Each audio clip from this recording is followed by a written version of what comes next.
April 1945 was a time of endings. The war in Asia was drawing to a close, yet for those caught in its shadow there was no clear line between survival and despair. In the scattered camps and makeshift compounds where Japanese comfort girls found themselves after capture, life was filled with fear and exhaustion. They were young, many barely in their 20s, their bodies weakened by years of malnutrition and their minds weighed down by shame and uncertainty. They had been told stories of what awaited them if the Americans caught them. The enemy would humiliate them, starve them, perhaps even end their lives. They carried these warnings with them as if they were certain truths. The camp was gray and cold. Ragged clothing clung to thin frames, and the wind carried the smell of smoke from ruined villages nearby. The women huddled together, clutching themselves against hunger and fear. It was in that bleak moment that something strange broke the silence. An aroma drifted through the compound. It was warm, savory, almost sweet. The women froze, glancing at one another with suspicion. Hunger twisted inside them with an ache sharper than pain. They were used to watery rice gruel, bits of dried fish, or roots boiled into bitter broth. This smell was different. It was rich, heavy, alive with promise. One of the women whispered to her companion that if starvation was their fate here, it would be no worse than home. Her voice was thin, a rasp shaped by months of deprivation. Yet as she spoke, soldiers moved into the camp with pots and crates. Instead of whips or shouts, they carried food. A dented pot released steam as portions were ladled into tin plates. Loaves of soft pale bread appeared, so unlike the hard rations they had known. Black liquid poured into cups, bitter coffee that steamed in the cool air. For a long moment no one moved. They had been told again and again that Americans were cruel and merciless. Many feared a trick, that poison or punishment would follow. But hunger pressed harder than fear. One by one, hands reached out. A young woman lifted a piece of bread to her lips. It was soft, almost sweet, and the butter melted across its surface. Tears filled her eyes. Between sobs, she whispered words that seemed to hang in the air. "This is the best food I have ever had." The first taste of bread and butter was more than food. It was a shock to the heart. Yet the women soon understood the weight of what it meant.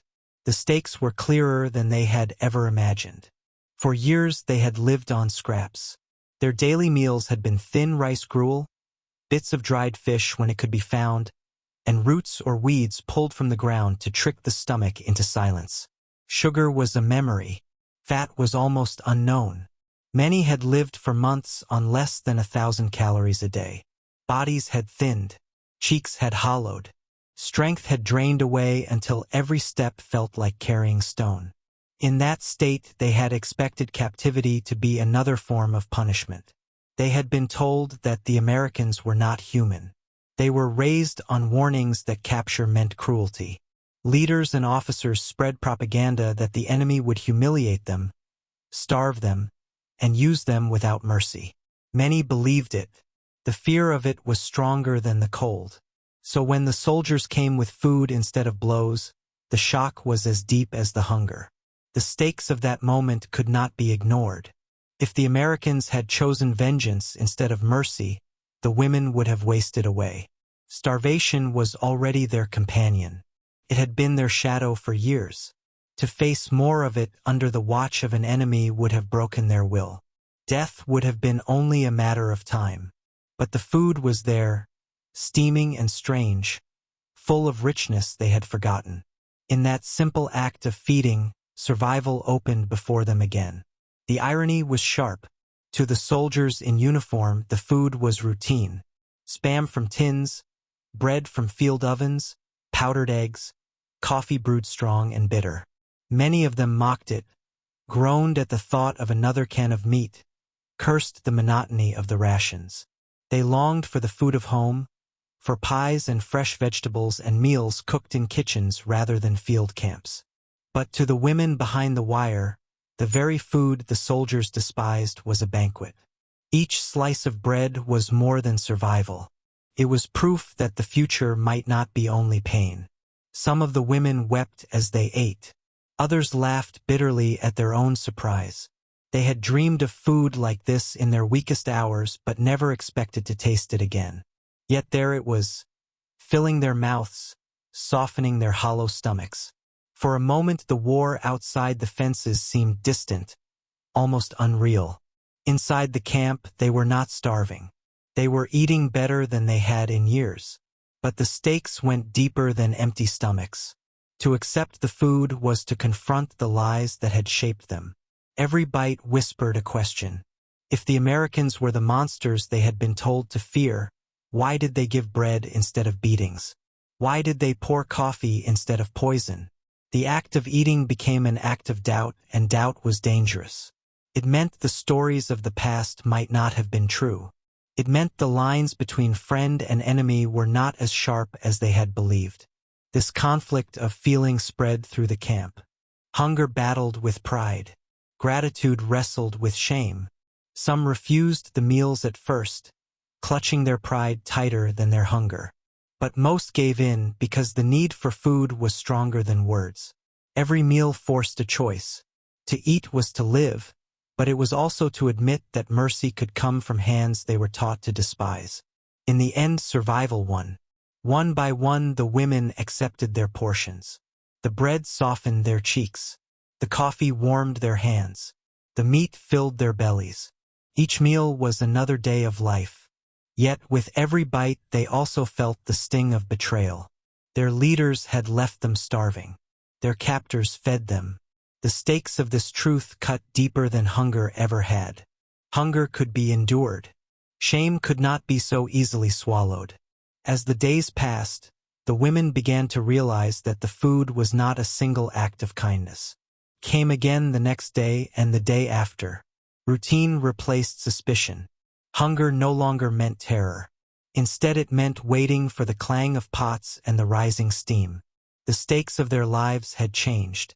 Survival was no longer about finding scraps or gnawing weeds. It was about accepting food from the hands of those they once feared. It was about living long enough to face a new truth, one that none of them could yet put into words. The first days of eating in the camp remained etched in memory. The women who had braced for cruelty instead found themselves handed food they could hardly believe was real. The first bites of bread, the first sip of coffee, the greasy salt of Spam on their tongues, these moments were burned into them more deeply than the crack of gunfire or the roar of planes. Hunger had been their closest companion for too long. Now that hunger was met with abundance, it did not disappear quietly. Turned into something larger. The bread was the first shock. It was white, soft, and light, so unlike the dark, hard loaves they had known at home. Some of them tore into it with shaking hands. Others held it carefully, as though afraid it might vanish if they moved too quickly. A few pressed the bread to their faces, inhaling the scent before daring to eat. Butter spread across the surface and melted in the warmth of their hands. One woman bit down and gasped, unable to hold back tears. It had been years since food had offered comfort instead of punishment. The coffee followed, bitter, black, strong. It burned down their throats and filled their stomachs with warmth that felt almost sinful in its abundance. Many had been drinking substitutes for years, bitter liquids made from roasted barley or acorns, drinks that gave the shape of coffee without any of its life. Now the real thing scalded their tongues and settled in their bellies like fire. Some closed their eyes as they sipped, afraid the moment would end, whispering to themselves as if the soldiers might take it away. Spam was different. The soldiers laughed at it, joked about it, cursed it as the dull curse of their rations. They called it greasy, strange, and squeaky between their teeth. They traded it away when they could. Yet the women clutched it as though it were treasure. They licked their plates clean. Some begged for seconds, their shame drowned by hunger. The soldiers smirked and shook their heads, unable to believe that what they scorned could inspire such desperation. One muttered to his comrade that Spam had found its fans after all. There were peaches too. Canned, syrupy, soft. For many of the women, The taste of fruit had been gone for years. Sugar was a memory from childhood, tied to festivals and family meals long lost. When the first slice of peach slid onto a tongue, the shock was overwhelming. A young girl of 17 burst into tears, whispering that she had forgotten what sweetness felt like. An older woman chewed slowly, holding back sobs as she remembered a mother who used to serve fresh fruit in a farmhouse that no longer stood. The syrup clung to their fingers, and some licked them clean, unwilling to waste a drop. The emotions that came with these meals were tangled and painful. Relief and joy were mixed with humiliation and shame. They laughed at their own astonishment, but the laughter was edged with bitterness. Each bite reminded them not only of what they had been denied, but also of who was giving it to them. The food came from the hands of enemies. To eat it was to accept kindness from men they had been told would destroy them. The soldiers themselves seemed half amused, half indifferent. To them this was routine. They moved pots and crates without fanfare, ladled portions onto plates, and poured coffee as if they were working a line in some factory. They did not realize the depth of what each scoop meant to the women across the wire. For the Americans, this was nothing more than feeding prisoners. For the women, it was the difference between life and death, despair and hope. Suspicion lingered in the first days. Some whispered that the food was a trick, that poison would follow. Others believed it was only temporary, that kindness would turn back into cruelty. But hunger pushed harder than suspicion. Each day the meals returned, steaming and untainted, and with every bite suspicion weakened. Hunger eroded doubt faster than words ever could. The women began to form small rituals around their food. Some saved half their bread under clothing, planning to eat it later, only to give in after an hour. Others closed their eyes with each sip of coffee, whispering thanks in voices too soft for the soldiers to hear. A few tried to stretch the taste of peaches by eating them crumb by crumb, licking the syrup from the tin long after the fruit was gone. At night, when the camp grew quiet, they whispered to one another about the meals. They shared the details of taste, of smell, of feeling. They compared it to the thin rations they had known at home, the scraps of weeds, the watered broth. They confessed that the food filled more than their bellies. It filled some broken part of them that had been empty for too long. One woman admitted she could no longer imagine the enemy as faceless beasts after watching a soldier slip a piece of chocolate to a shivering girl. Another confessed that the bread felt so soft it was like eating cake, and she had almost forgotten cake existed. The irony weighed heavy. They had once believed themselves loyal to a nation that promised strength, a people destined for glory. Yet here they were, reduced to tears over slices of white bread and tins of meat. Their leaders had left them hungry. Their captors filled their plates. The food did not erase the war or the suffering, but it changed something within them. It cracked the certainty of what they had been told and left them standing in a space they did not know how to name. The first meals were not only nourishment. They were revelations. Each spoonful, each bite, each sip forced them to see the world differently. They were still prisoners, still defeated, still uncertain of what future awaited them. Yet for the first time in years, their bellies were full. For the first time in years, warmth spread through their bodies. For the first time in years, they tasted something like mercy. And that taste was as sharp and unforgettable as the hunger it replaced. The meals soon turned from shock into routine. What began as disbelief became a daily rhythm. Morning came with the sound of pots dragged across rough tables and the low voices of guards moving through the compound. For the women behind the wire, those sounds became a clock more certain than the sun. Each clang of metal meant food was coming. They gathered with their cups and battered plates, their eyes fixed on the steam that curled into the gray air. Hunger no longer carried only fear, carried a strange anticipation. The first sip of coffee each morning felt like a return to life.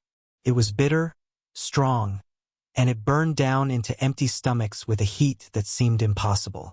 Many closed their eyes as they drank, whispering to themselves, afraid that to show how much it meant might invite punishment. The bread was soft enough to tear without effort. Some pressed their faces to it as though its scent alone was sacred. Butter melted on its surface and filled bellies that had long been empty.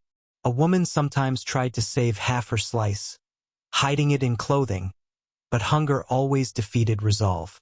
The bread was eaten within the hour, and the shame of giving in was followed by relief. The soldiers moved with little thought for symbolism. To them Spam was a curse. They mocked its taste and its greasiness.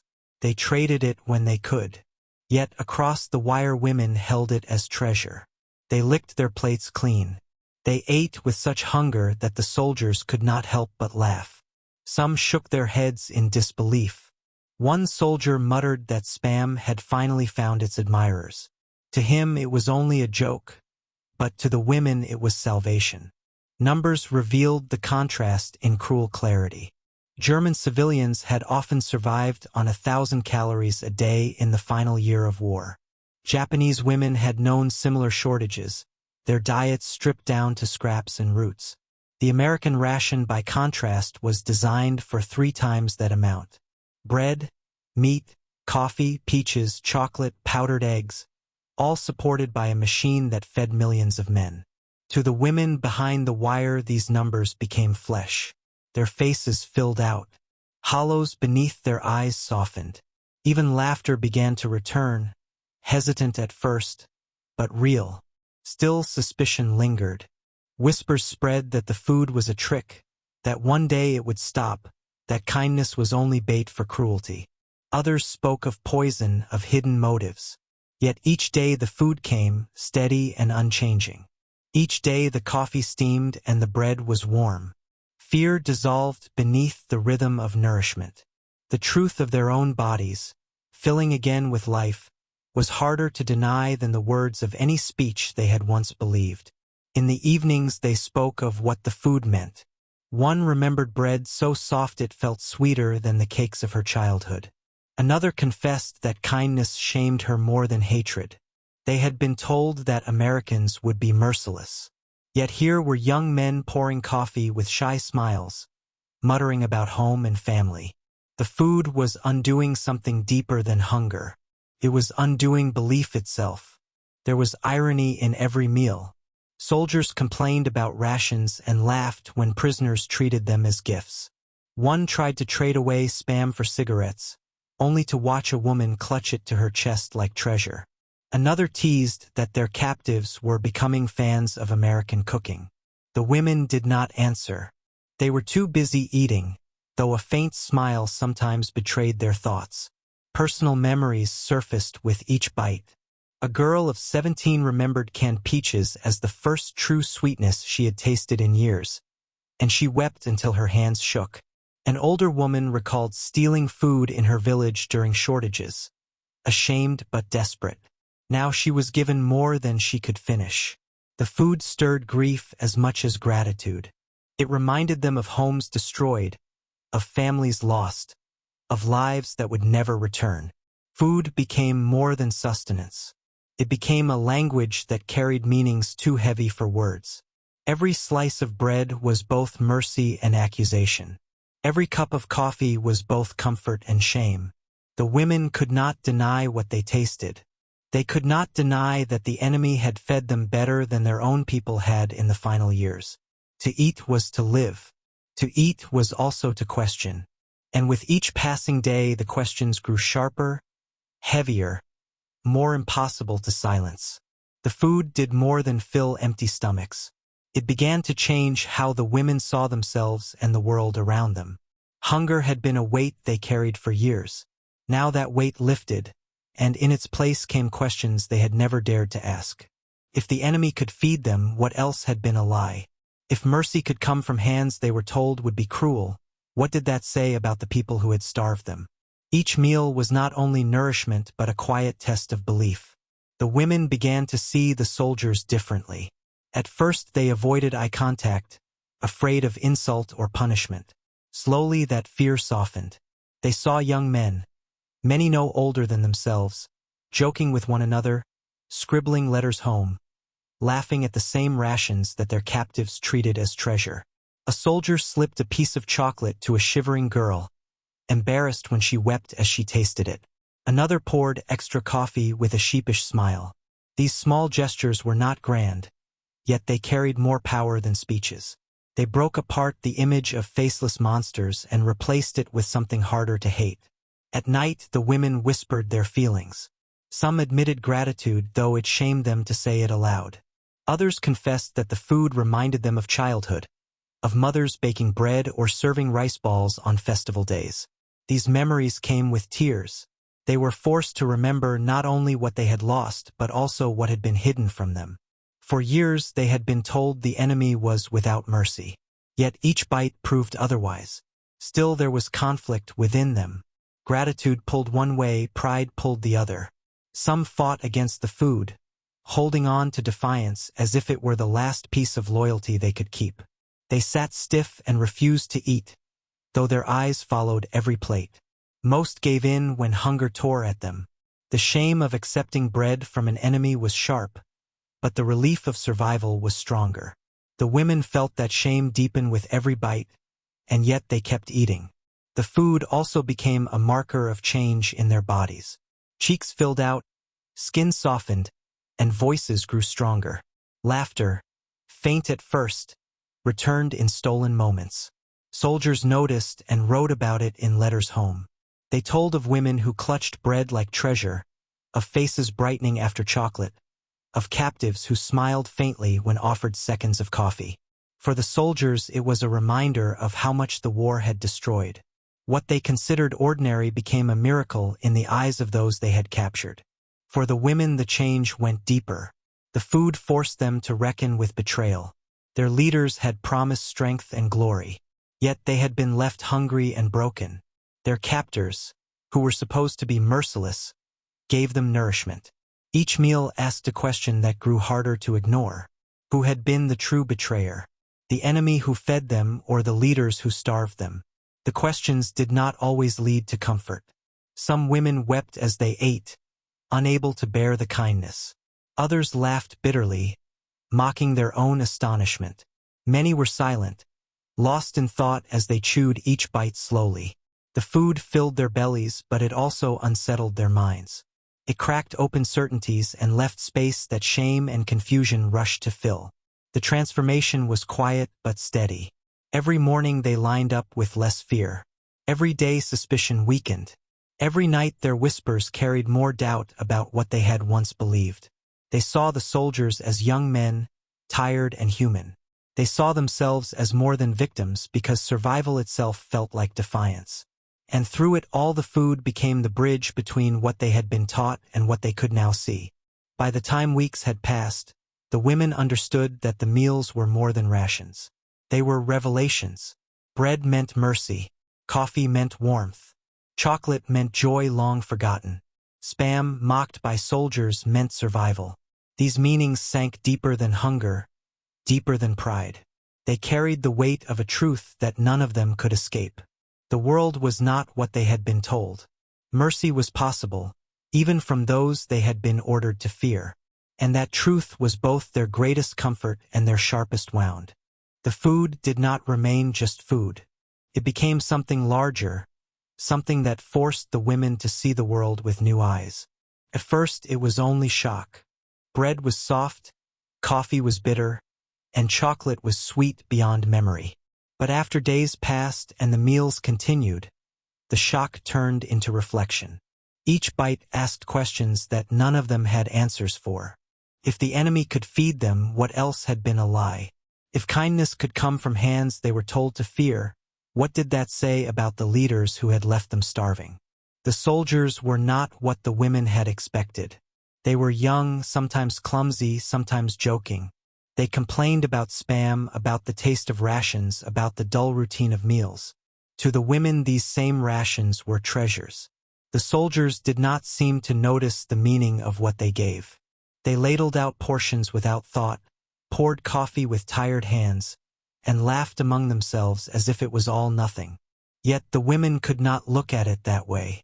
Every slice of bread, every sip of coffee, carried a weight that was heavier than words. At night they whispered their feelings. One spoke of her mother baking bread, and how the taste returned a memory she thought had been lost. Another said chocolate was so sweet that it hurt, reminding her of childhood festivals before the war. These whispers were filled with both joy and grief. They were reminded of what had been stolen from them, but also of what was still possible. Shame mixed with gratitude. Many felt humiliated that the enemy fed them better than their own leaders. Some refused meals at first, trying to hold on to pride. They sat stiff and silent while others ate. But hunger wore them down. Pride could not fill an empty stomach. Slowly, even those who resisted reached for bread, drank coffee, and ate the food that saved them. Their pride broke, and they wept as they chewed. The change in their bodies was plain. Hollow cheeks softened. Eyes brightened. Laughter returned in small bursts. Soldiers noticed and wrote of it. They wrote home about women clutching bread like treasure, about tears falling over slices of peach, about captives who smiled faintly when offered more coffee. For the men in uniform it was almost amusing. For the women it was life. Yet with survival came questions that cut deeper than hunger. Why had their own leaders left them starving while the enemy gave them food? Why had they been told stories of cruelty that now proved false? Each meal forced them to wonder who had betrayed them more, the enemy across the wire or the people they once served. The food was not only nourishment. It was proof. Proof that mercy was possible, proof that belief could be broken by a loaf of bread and a cup of coffee. The women felt conflicted with every bite. Gratitude pulled at them, but pride and shame pushed back. Still they ate because survival demanded it. And in that act of survival, their view of the world shifted. The soldiers were no longer faceless threats. They were young men who poured coffee, who sometimes shared chocolate, who spoke of home. The women could no longer see them only as monsters. They saw them as human, and that truth was heavier than any ration. By the time weeks had passed, the food had done more than keep them alive. It had transformed them. It had forced them to see that the world was not simple. It had forced them to admit that mercy could come from the enemy, while betrayal had come from those they once trusted. That truth was both comfort and wound. Every meal was a reminder that the war had stolen not only years of hunger, but also the certainty of belief.